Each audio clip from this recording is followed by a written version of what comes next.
श्रीमद् भगवत गीता के द्वितीय श्लोक में भगवान श्री कृष्ण अर्जुन को अविनाशी योग के विषय में समझाते हैं कि इस प्रकार परंपरा से प्राप्त इस अविनाशी योग को राज ऋषियों ने जाना, किंतु उसके बाद वह योग बहुत काल से इस पृथ्वी लोक में लुप्त प्राय हो गया।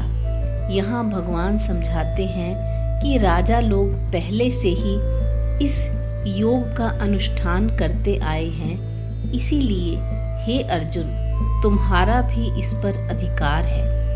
जब तक यह परंपरा चलती रही तब तक तो कर्म योग का इस पृथ्वी लोक में प्रचार रहा। उसके बाद जो जो लोगों में भोगों की आसक्ति बढ़ने लगी, त्यों-त्यों इस योग के अधिकारियों की संख्या घटती रही। इस प्रकार ह्रास होते होते अंत में इस योग की वह कल्याणमयी परंपरा नष्ट हो गई।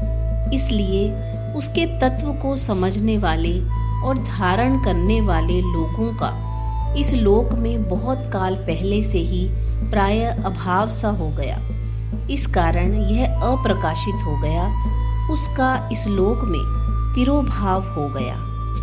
यह नहीं कि इसका अभाव हो गया, क्योंकि सत वस्तु का कभी अभाव नहीं होता।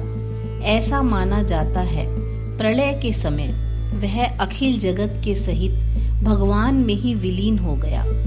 इसी को नष्ट या अदृश्य होना कहते हैं।